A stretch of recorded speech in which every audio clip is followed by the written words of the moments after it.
Are you one of the many freelance writers who have asked me one of these many questions I get every week, or the same questions I get week after week, thinking nobody else has these questions?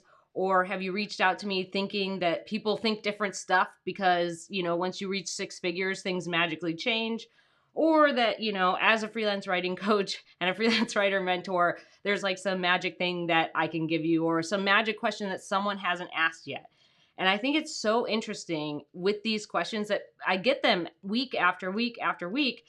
And there's like this thing that freelance writers are like really nervous about, being that they have questions that other people don't have, or that they are like they're dumb questions, or something where they get on there and they're like, hey, let me just ask you this because like I don't want to ask it in a public place because like other people will think I'm dumb.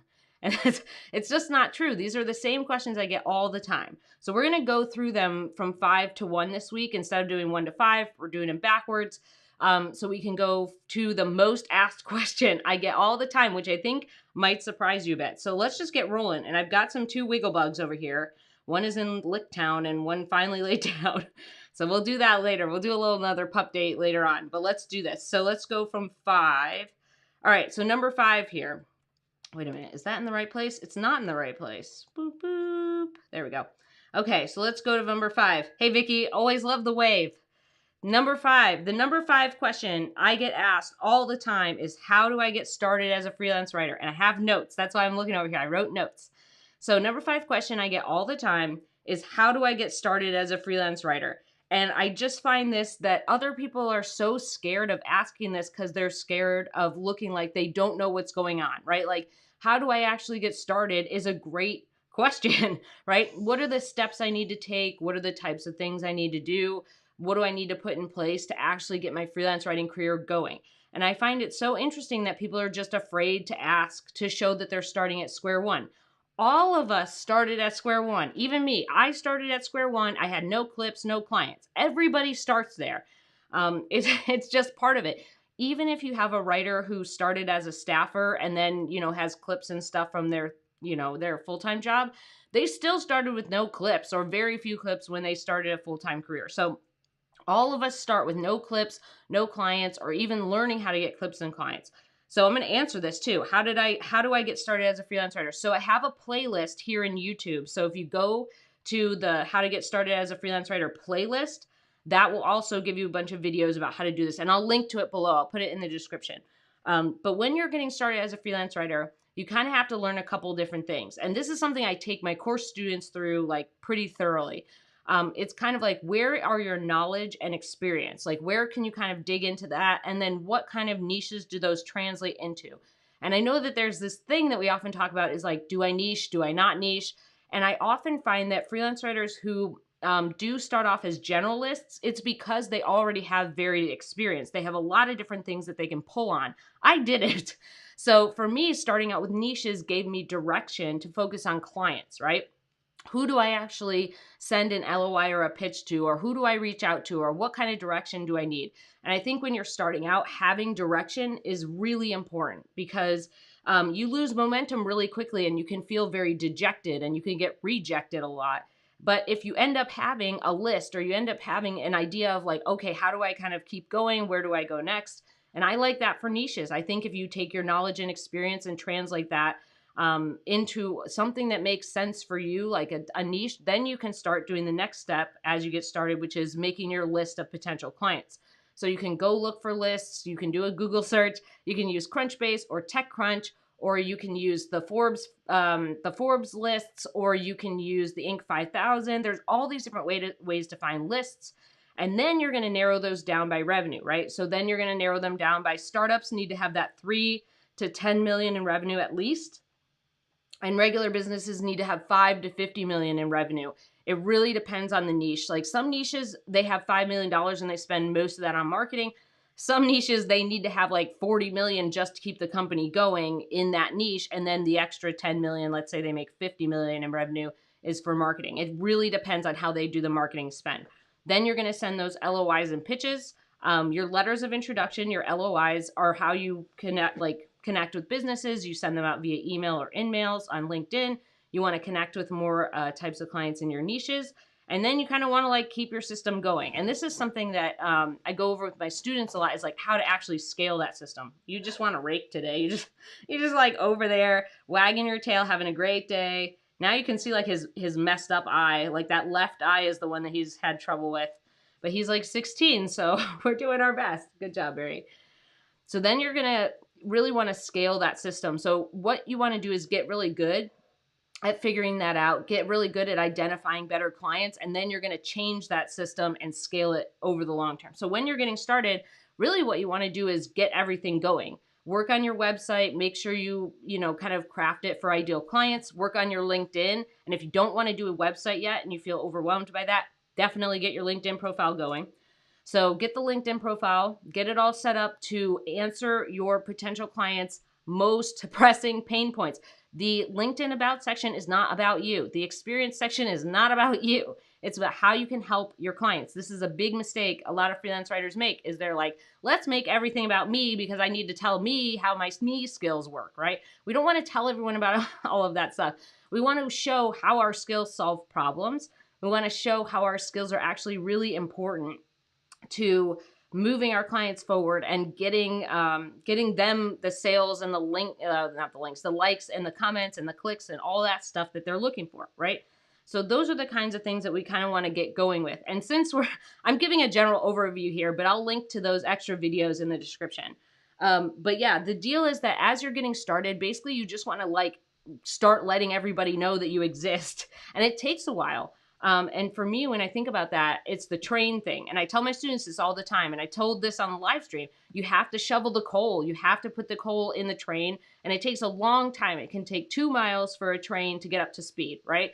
And so you have to keep shoveling the coal. But once the train is up to speed, it takes like another additional several miles to actually slow the train down. So once you shovel the coal, get the train going, it'll go, it'll do its thing. You'll have a system, you'll have a process, you'll have inbound leads, you'll have outbound stuff you do, and it'll kind of chug along in its own way. So the number 5 question is always, how do I get started as a freelance writer? And I will link to that playlist in the description.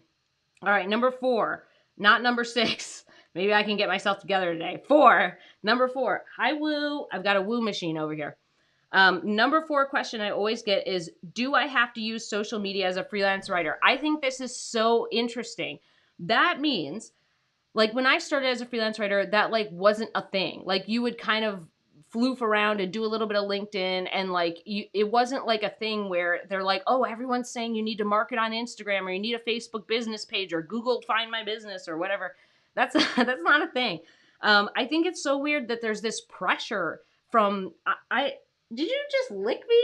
What a good girl. There's this pressure from other people saying like you have to use social media or else. You don't. I know plenty of writers who do not use even LinkedIn. They don't use any social media. They don't use LinkedIn. Go back to your hubble hole, please. Thank you. And they still get a bunch of clients, like they're overloaded with work. Go back to your hubble hole. So I think that this idea that we're pressured to use social media is nuts. Like, you don't have to use social media. I definitely am a big fan of LinkedIn. We all know that, right? I talk about LinkedIn all the time. I talk about LinkedIn Premium. I talk about how, I do a lot of my LOIs and connection requests, right? I do in-mails and I do a bunch of connection requests. Good boy, buddy. And so I am a big fan of LinkedIn, but I don't see LinkedIn as social media. I see LinkedIn in a very different way. And oftentimes when people ask me about LinkedIn, they're like, oh, I have to post all the time. No, you don't. No, you don't. Don't do that. What you should be using LinkedIn for is to find new clients. You should be using LinkedIn to find new clients, do your marketing, and kind of like ghost level it. Like, the only time you have to really, like, if you really want to, and I didn't do this for years, if you really want to show up on LinkedIn, every time you get a new clip, post about it, tag your client, talk about how great, go back to your hubble hole, you sass.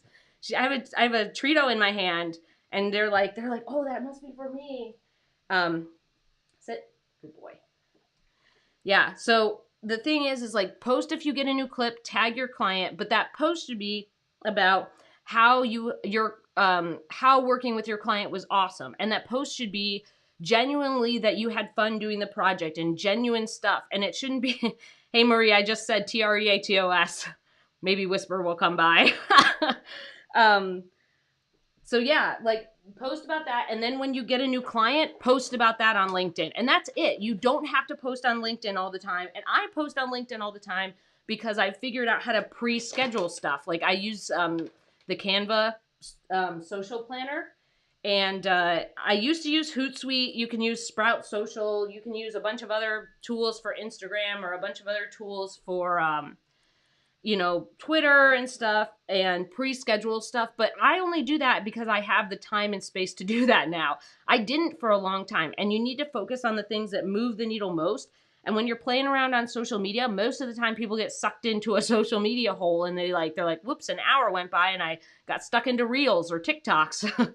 And, I think that it's just really important to, Sales Navigator is super important. Sales Navigator, I think, is really great. So if you have the extra $100, do it. Do the Sales Navigator. You get 50 in mails a month. It's really easy to do your marketing.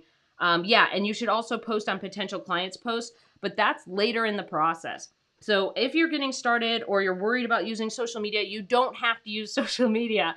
You should embrace LinkedIn. I definitely think that I've had several students that are like fearful of LinkedIn or they hate LinkedIn and they end up loving it. And I have other students that like try LinkedIn and they're like, Noah, like social media is not for me. And they just stick to email, which is fine. Don't sit on her. Okay, you can eat my finger if you want. The whole point is that you are using the platforms to move your business forward. So if all you're doing is doing your marketing, do that. You can worry about social media and a following and all that stuff later. Like that is a way different ball game than hi, everybody's licking my hands now. You guys are sassy today. It's a way different ball game. So you do not have to use social media. You don't have to get on Twitter. I hate Twitter, so I never go on there. I think I even have a Twitter thing, and I don't know. I might have canceled it. I don't remember. But I don't go on Twitter. I never go on Facebook. I have a Facebook page, but I haven't been on there in years. And there's just, man, I think you should spend time where you already spend time. And LinkedIn is one of those places where a lot of people end up spending time, and it's good time. So, no, you don't need to worry about social media. Yes, I said Treatos. Yes, I said Treatos, but I said Treatos, and everybody just got them over here. They're both sitting next to me right now. That's the beauty of the live stream is they're just got some two wild Broncos in here who are like, please give me more snacks. Marie also says this. So Sales Navigator will also tell how long it's been since a person has been on LinkedIn. That's super important, right? So if you send an in-mail or you send a connection request, if someone's taking forever to get back to you, you're like, oh, they're just never on LinkedIn. I'll send them an email instead. Poof, problem solved. So Sales Navigator is totally worth the money if you have it. All right, 4. Let's go to 3, if I can figure this out. There we go. The third most asked question that I get is, how do I get better clients? This is something that I find is a really good question, but also depends on who I'm talking to. So sometimes when I'm talking to writers, no, Whisper can't read. Whisper can't read. She just hears me say it like she knows my voice now. How do I get better clients depends on where you are and what's going on. It's not just a magical solution of like, here's 4 things to get better clients. And there are some things that go across niches, but I feel like a lot of times when you're getting better clients, you kind of have to figure out like, who is your client first? Like, are you working with a lot of startups? Are you working with a lot of large companies? Are you looking to do strategy? Are you looking to do consultation? Are you looking to do blog posts or case studies or white papers? Like a lot of your better clients comes from understanding who your best client is, what types of content they need, and then figuring out who those better clients are for you. That's a really important thing. And this is something that I go over with my students, my Freelance Writer Wealth Lab students, a bunch, because it's not about just like the general better clients. And it's not about money. It's not about like, who can I get that will pay me $1 a word? That isn't like longevity. That's just a temporary, thing. So yes, you do want to look for clients that do pay better. That's, obviously we're talking, money's important. But the other part is that we have to understand who our ideal clients are. Like over your freelance career, who has been your best clients? Or if you're just starting out, what would you like your client to be like? Do you want your client to email you like regularly? Do you want your ideal client to have a big pipeline of work? Do you want your ideal client to just be kind of a temporary thing because really you just are trying to get into a new niche? So you, oh shoot, I gave you the wrong one. Here you go. Or you want something kind of like, okay, I just want a one client in this new niche so I can have a clip and move on to somebody else. The idea of better clients is just, it's so different depending on where you are in your career and also the niches that you're in. So when you're getting better clients, I would step back and think about, okay, cool, like what's going on in my niches? What type of content is growing? What types of things are changing? Then I would go, and I do this all the time, go look at other writers in your niche. What are they focusing on? Are they doing a lot of white papers? Are they doing a lot of blog posts? Are they doing big campaigns? Are they doing more email drips? Are they doing content strategy? Go look at what the projects are that they're working on. And then you're like, oh, better clients need these higher end things. And then you need to learn how to do them to offer them to those clients. And I'm not saying rip clients from other people. Like I'm saying this, don't rip clients. You're looking for ideas only. You're looking for like, okay, they worked for a SaaS startup with $10 million and that SaaS startup with $10 million needed content strategy. Okay, so I should start offering that.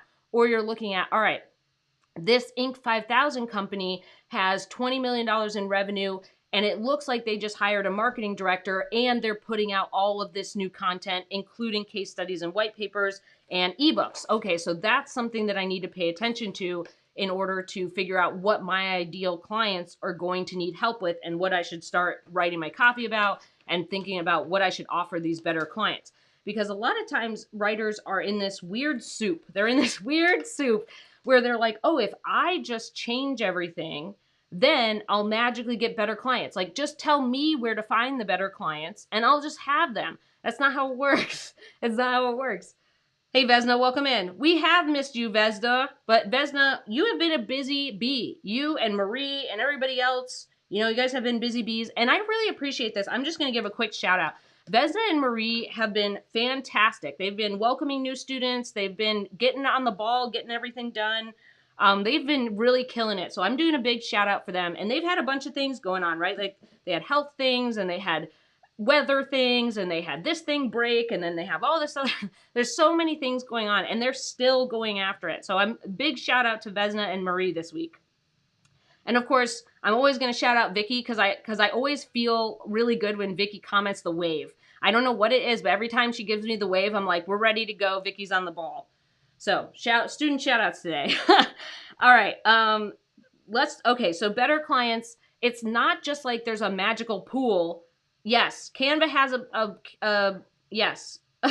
So, Vesna, if you go to Canva, if you go into Canva on the left side, right? Like if you go on desktop, on the left side, it says content planner. It's not called like a calendar. It says like content planner or something dumb that doesn't make any sense. So go to that and then it's a big calendar and then you can just schedule, like you click the plus button on a day and then you just schedule the post. It's super easy. Yes, more waves. Thank you, Vicky. Yeah, Vesna, go in there and play around. And it's called Content Planner. It's all the way at the bottom, and it's a Canva Pro feature, maybe. I can't remember. They've kind of changed a bunch of things recently in Canva, so I would double check. But yeah, if you can, Canva Pro is like $130 a year or something. It's totally worth it because I've saved $300 by not doing Hootsuite anymore, and Hootsuite was always buggy. I wanted to love Hootsuite. I swear, I wanted to love Hootsuite. I had heard so many good things about it, and it just was so, it had all these issues that drove me nuts. Just like WordPress. I wanted to love WordPress. I wanted to fall in love with you, WordPress, but you made everything so difficult, so I had to leave for Squarespace. So here's the deal. The better client pool, like, that's not a thing. Like, you don't just like magically find like an oasis of better clients. Like when people ask, how do I find better clients? Or how do I get better clients, right? There's a bunch of different things that you have to do to not only find them, but to secure them. And you need to know more about your niche and you need to be really good at explaining their problems. And this is something that I think is really important. So Simon Sinek talks about this, right? And we talk about this in depth in the course, is that as you kind of, if you can explain your client's problems to them, they automatically think you have the solution. That's how you get better clients. If you can explain what your clients struggle with, they will give you all their money because they think you can solve it. And you can because you understand what the problem is. And if you know what the problem is, you automatically can figure out the solution. Don't forget that. All right. Number 2, the number 2 most asked question. Good, Vesna, try it out. Let me know how it goes. The number 2 asked question. Also, if you feel like this has been helpful so far, give it a thumbs up. If you want to learn more about building a high earning freelance writing business, or you just want to learn how to build a freelance writing business in general, subscribe. Let's do a pup date. Can you guys go to your hobba holes? Like, you guys are just like stalking me right now. Can you go to your hobba hole, please? Go to your hobba hole. Use your rusty marble. There we go. We did it. Good job, buddy. We just call, Bo is ultra geriatric now. He's 16 years old. So we just call, he's yes, Canva Pro is amazing, Vesna. It's free. It's included in there. So go find it. Canva Pro is definitely worth the money. And the planner is way better. You don't have to pay anything else. So we call Bo's little rusty marble, like his little brain, the rusty marble, because he has a few like memory problems. And good job, buddy. And good job. High five. Good girl. So we just call it his rusty marble. So if you ever see me talking about Bo and his rusty marble, I'm just talking about his last brain cell that's working along. That's what happens when you get to be an old dog. You kind of forget things and your brain doesn't quite do what it's supposed to do. And we're all trying our best, aren't we, Barry? Over here. Good job. High five. High five. High five. Good girl. Good job. You're showing off today, Charlotte. Showing off. All right, ready? Boop. Boop. Oh, we missed. Try again. Good girl. All right, Barry. You ready? Barry, I would have you try to catch it, but I just think that's out of the question at this point right now with your eyeballs. All right.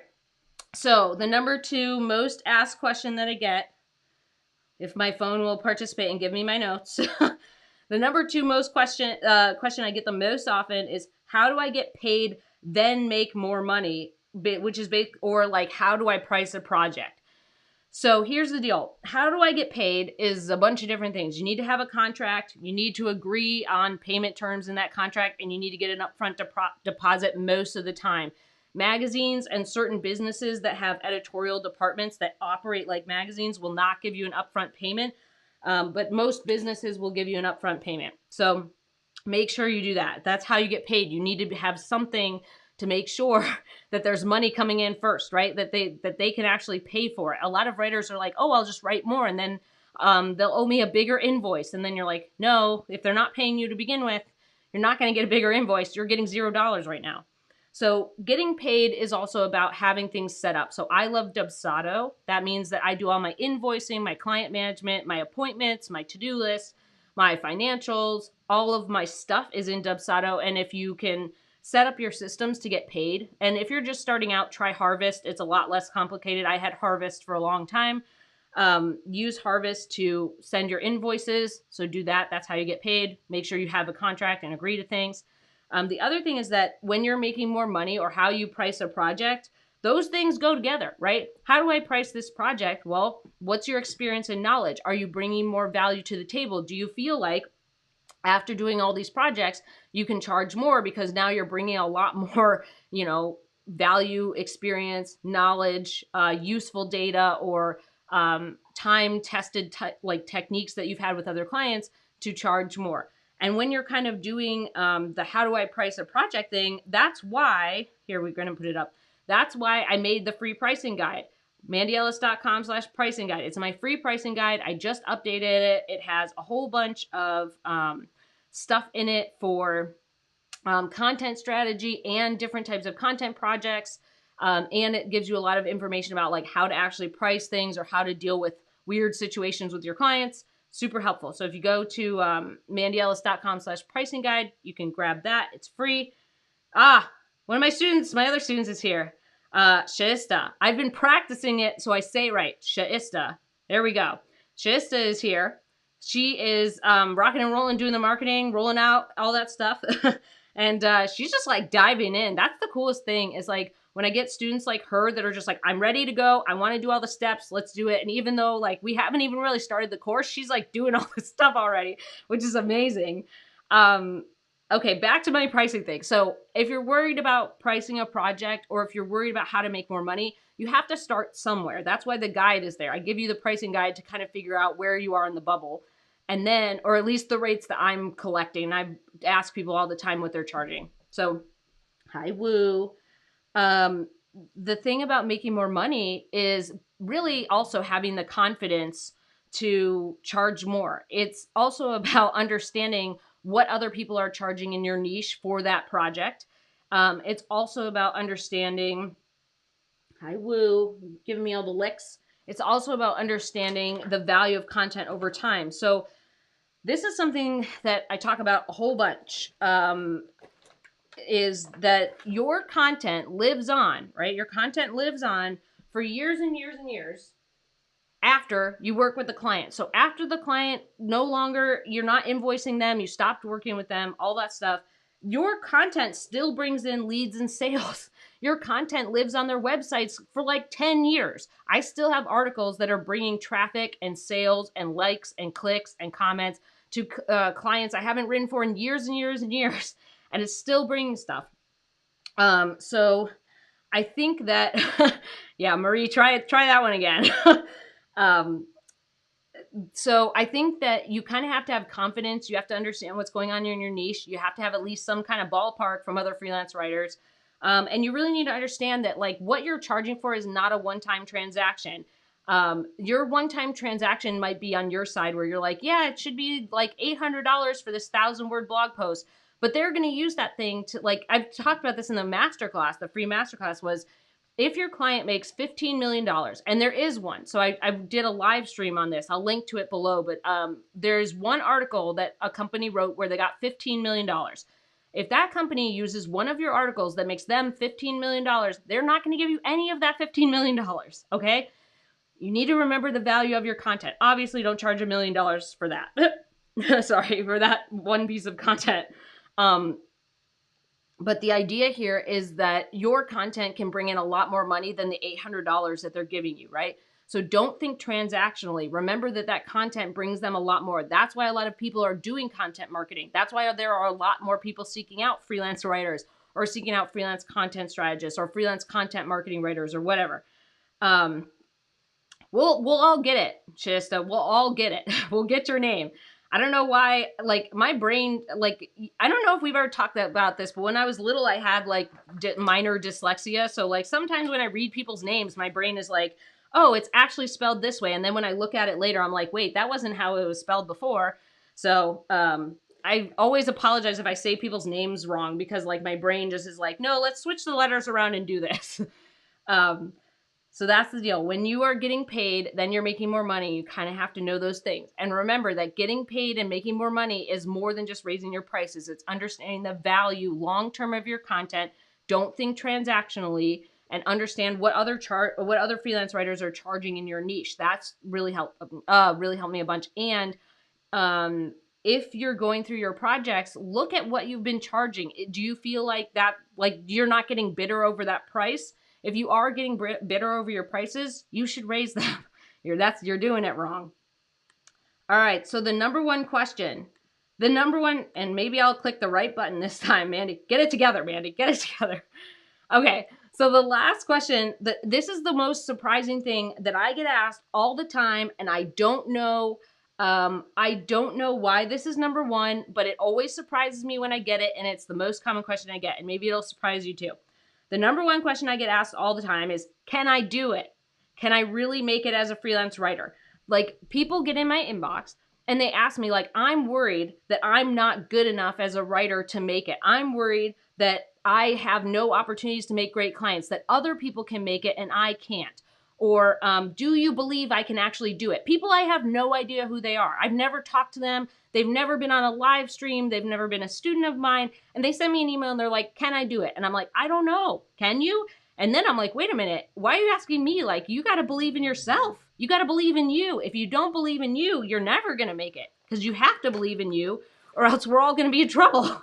So I find that so interesting that they are asking me, also someone they don't know, right? Like they know me from the live stream, or maybe they know me from, oh no, we almost just lost all the Tritos. Oh no, now I said it. They know me from the live stream, or they know me from my weekly emails, or from the course, or from hearing about the course.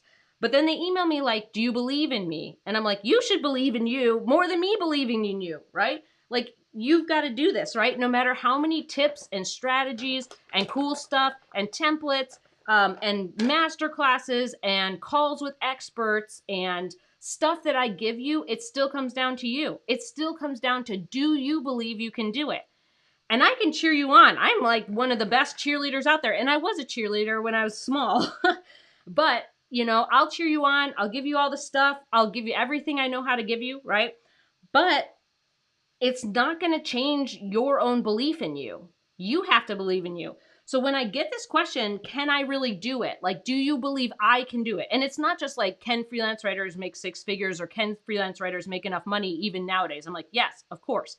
It's not that. It's like, do you believe in me to do it? And I'm like, yes, I believe in, yes, but you have to believe in you. So me believing in you is like a drop in the bucket. You got to fill the bucket yourself. So I find that so interesting that they're asking me to believe in them so they can believe in them.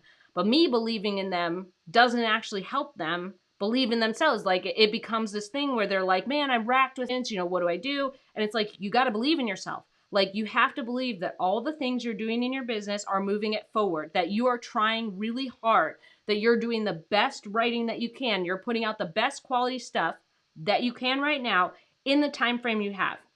And this is something I talk about a bunch with my students and with a bunch of other writers, is like, we have deadlines. We can only do the best writing we can with the skill set we have right now within our deadlines. That's it. You're not going to have 6 months to make something happen. And most of the time, if you are, it's like a giant white paper and it takes forever. And that's the best you could do. So you have to come up with this idea that you have to understand the idea that you are doing the best you can with the time frame you have in the deadline you have, right? With the skills and abilities you have right now, and you can always get better. You can always become a better writer. You can always get more skills. You can always work with better clients. You can always do that stuff. But there's nothing that you can do outside of yourself to actually believe in you. And I think this is like, there is a big difference between self-doubt, and there's a big difference between imposter syndrome, and there's a big difference between all the other things that we can think about as freelance writers that we really struggle with, like even mental health stuff. This is even outside of that.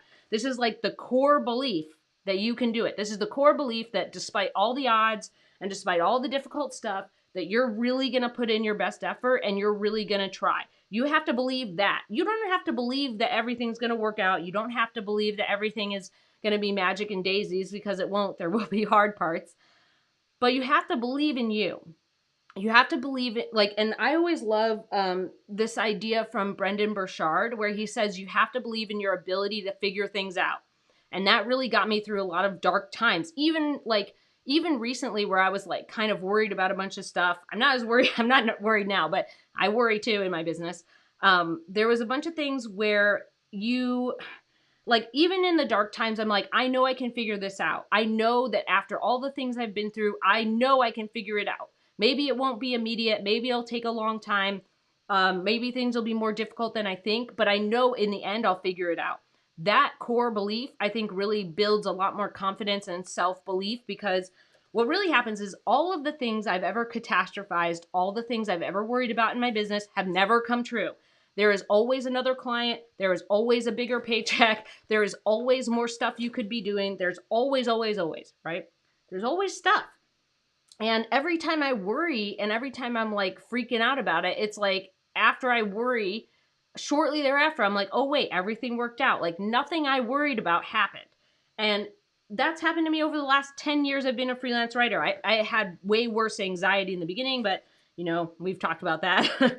So, and you know, like I talk about getting therapy and taking medication and all that stuff. Because if I'm gonna like do quality content, I need to be in the right frame of mind. I need to have the right mindset, and I can't be living in anxiety town. It just makes it so I just have trouble typing and thinking, right? Anxiety kind of clouds your mind. But the deal is that you have to believe in you. And even if you don't want to believe in you, believe that you can figure it out. Believe that you will put in enough effort to figure it out. And if you don't put in enough effort to figure it out, that's something that you're going to have to deal with, right? That's going to be the painful consequence of like not trying, right? So I always believe in you. I always believe in my students' ability to figure it out. I always believe that my students can go do it, because they often think these things that aren't true. They come to me and they're like, my writing sucks. And they're like, can I send you a sample? And I'm like, sure. They send me a sample and I'm like, it's great. Move on with your life. Stop worrying about that. Like, your content is wonderful. You'll make it. Yes, I'm sure there's like a few things in here that are trash. I have stuff in my writing that's trash. I've been writing for 10 years. It's part of the process. It's working it out. It's a creative field. It's not black and white. We have to tweak and figure it out as we go along. So every time someone's like, I'm terrible at this, I'm like, send it to me. Send it over. And every time I've never met a writer where I thought their stuff was bad. Never. I've never met someone where I've read their stuff or they sent me something where they're like, can you just look at this or check this thing or whatever? Like that's never happened. Nothing bad has ever happened. I get their stuff and I look at it, or they're like, oh, I haven't written in X amount of time. You know, here's a clip I wrote 20 years ago and here's a clip I wrote recently. And I'm like, they both look good. Stop worrying about your skills. You're doing great. So I can believe in you all day long, sun up, sundown, you know, whatever, rain or shine. But when it's raining for you, can you believe in you? That's the important thing. And like I said, I'm always like, when I was making this, putting this together for the live stream, and I was like, all right, let's kind of think about, because I always write them down, right? I write down like what people ask me, right? I have a log. I have a big notes of it. And that's the thing they ask is like, can I do it? Like, can I become a freelance writer? I don't know. Can you? Like, right? Like, I'll cheer you on, but you have to believe that you can, right? You have to believe in you. So I hope that that part was really helpful, because I really struggled with a lot of that when I was kind of coming up and when I was kind of like figuring things out. And I think a lot of writers think that they're way worse than they are. Like, you are not terrible. You're not. Like I said, like everybody who sent me a clip, I'm like, this is great. Move on. And if there's someone who sends me a clip and I'm like, this needs work, I will tell you how to fix it. And then that improves it for the future. So every time I've had an editor where they came back to me and they're like, ooh, you need to fix this, that made me a better writer. So if you send me something and I give you feedback, it doesn't mean I think it's bad. It's like, I'm trying to help you become a better writer. And I'm usually like pretty gentle. Like, I kind of, you know, sandwich it all around. But I often feel like you have to kind of get that feedback. That's what writing is. You have to get feedback to get better, but you also have to believe that you're doing a good job, or you're at least trying, right?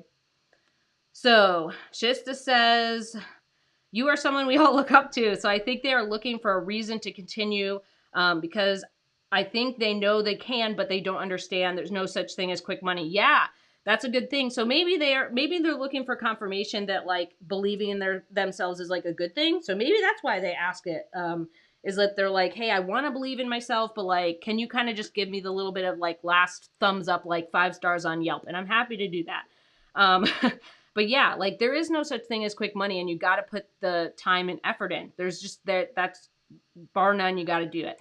But when you put in the hard work and money, things will come out. Like, things will always work out. Let's see. Marie says, I think some of the people are asking about if they can do it. They're looking at so many scams out there and say that you can make money and wondering if this is one. I never thought of that, but that's a good point. Yes, there's a bunch of like weird writer scams where they're like, make $5,000 a day from home. And you're like, what? Yeah, this is not that. This is not that. And I will always be honest about the process. Like, it takes time. But if you have the right systems and processes and you like figure it out and you're really trying and you like are actively putting yourself out there, oh my gosh, you've got like a 6-inch drool dangler. Ew. And we're out of tissue, so we can't wipe it off. Oh gosh, please don't get it on me. Yeah, the scam thing, I guess I never think about. But yeah, don't fall for the scams. You have to put in the sweat equity. And this is definitely, you know, my course is, I mean, not one, but it's weird that I would have to say that. But yeah, if they're asking me if they can do it, you can definitely do it and then, you know, avoid the scams. Anything that sounds like cheesy and weird, it is cheesy and weird. There are days I think there are no more words. I've used them all, and then Whisper and I go for a walk and calm down. Yeah, I do the same thing. Like, a lot of times over my writing career, I'm just like, I have to get out of the house and I go walk the dogs, or like I do it in the middle of the day. And it kind of helps me, you know, just step away for a while and then come back to the paper, or the page, I guess. It's not paper. Marie says, one of the great things about the Wealth Lab is we all talk about what doesn't work and what does, and it's good to hear from others. Yes, that's something we do a lot in the community as we go through the modules, but also as we go through our businesses. So even after all the course material is done, we often, like, I often share things, my students share things of like, I'm doing this, I'm not doing that. This thing has been really working well for me, this thing hasn't, and everybody's kind of in a different, everybody's kind of in different niches, so we're kind of learning like, okay, maybe we should try this a little bit more or that, and that really helps because it makes your business better. You can start focusing on something that might make more sense for your business rather than what you're doing now. Yeah, we do go all through that. Yeah, no matter where we are, we're all going through a bunch of different stuff. Yeah. And last thing I'm going to say here on the live stream, and if you found this helpful, give it a thumbs up. If you feel like you want to learn more about building a high earning freelance writing business or just getting started with freelance writing, subscribe. Last thing I'm going to say is I still have self-doubt. I still worry about things. I still worry sometimes about, can I do it? Or like, am I going to make it? Or in whatever sense make it is. Or like, I struggle with believing in myself too. Like, even though I've been a freelance writer for 10 years, and even though I've built a 6-figure business, and even though, right, all of that stuff, even though most of the time I'm really confident, I still struggle like with this stuff. It's just part of kind of growing and scaling your business. It's part of getting out of your comfort zone. It's part of putting yourself out there. And I find that the more that you're kind of pushing yourself, the more you might feel that because you're really trying to grow, right? But I want to let you know that like there are times when I still feel that way too. It's not this thing that just like magically goes away after you hit a certain client or a certain number of like amount of income or hit a certain milestone. These are things you actively have to work on to make sure that you are working on your mindset and believing in yourself and figuring out like, okay, why do I keep coming back to this one thought that's really a hang up and that kind of stuff that really, you got to noodle through it and work on it.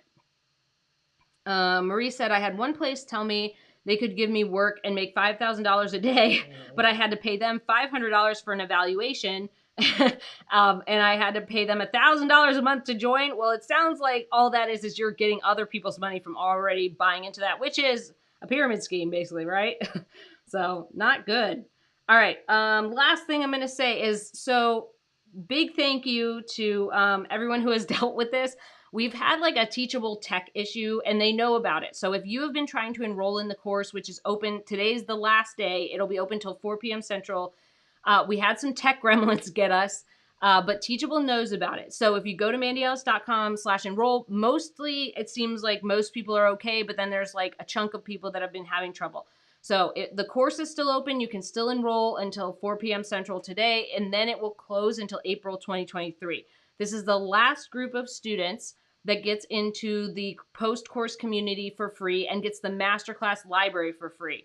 Both of those things will become a paid part of the paid membership later because there's too many things I want to do, and keeping my groups connected is like not allowing me to expand things because then it's too much for new people coming in. It's like a thing. So here's the deal. If you have any issues when you're trying to enroll, just send me an email. But most people should be okay. So Teachable is aware of the tech stuff. We're expanding enrollment until today at 4 p.m. So today, September 16th at 4 p.m. Central Time. So if you go to mandyellis.com/enroll, you can still, most people can enroll. If you, for some reason, can't enroll, just send me an email. We'll figure it out. It's getting solved. Yeah, the tech gremlins got us. I don't know what's going on. Well, Teachable is figuring it out. So Teachable's working on it. They know about it. I've mentioned like the multiple different issues that are going on. So Teachable's working on it. But we still have enrollment. Freelance Writer Wealth Lab is still open. It'll close at 4 p.m. Central today. It will not reopen until April 2023. And this is the last group of students who will get into the post-course community and get the masterclasses for free. And if you have any questions, send them to me. Just write me an email. I'm happy to answer them. All right. So I hope that this was helpful, and I hope that you learned a lot from the questions that I get asked the most. And I hope everybody has a good Friday. I hope to see you in the course and community if you feel like it's a fit for you. And the bears, of course, there's Barry. Bo says he hopes you have a great weekend. Let's give him a treato just because he's sitting there. Bo, your eye looks so weird. Oh, you would still have your 6-inch dangler. Could you guys see that? Oh, Barry. Not your best moment in your 16 years, but You know what, Barry? You're still beautiful and I love you. You're still a wonderful little specimen with all your little danglers. There you go. Good job, buddy. All right. All right. We all hope that everybody has a good Friday and a good weekend. We start the course on Monday, September 19th. So if you are looking to enroll, now's the time. See you on Monday. Well, I mean, I'm in the community now, but if you want to join the course, I'll see you on Monday. And hope everyone has a good weekend. Bye.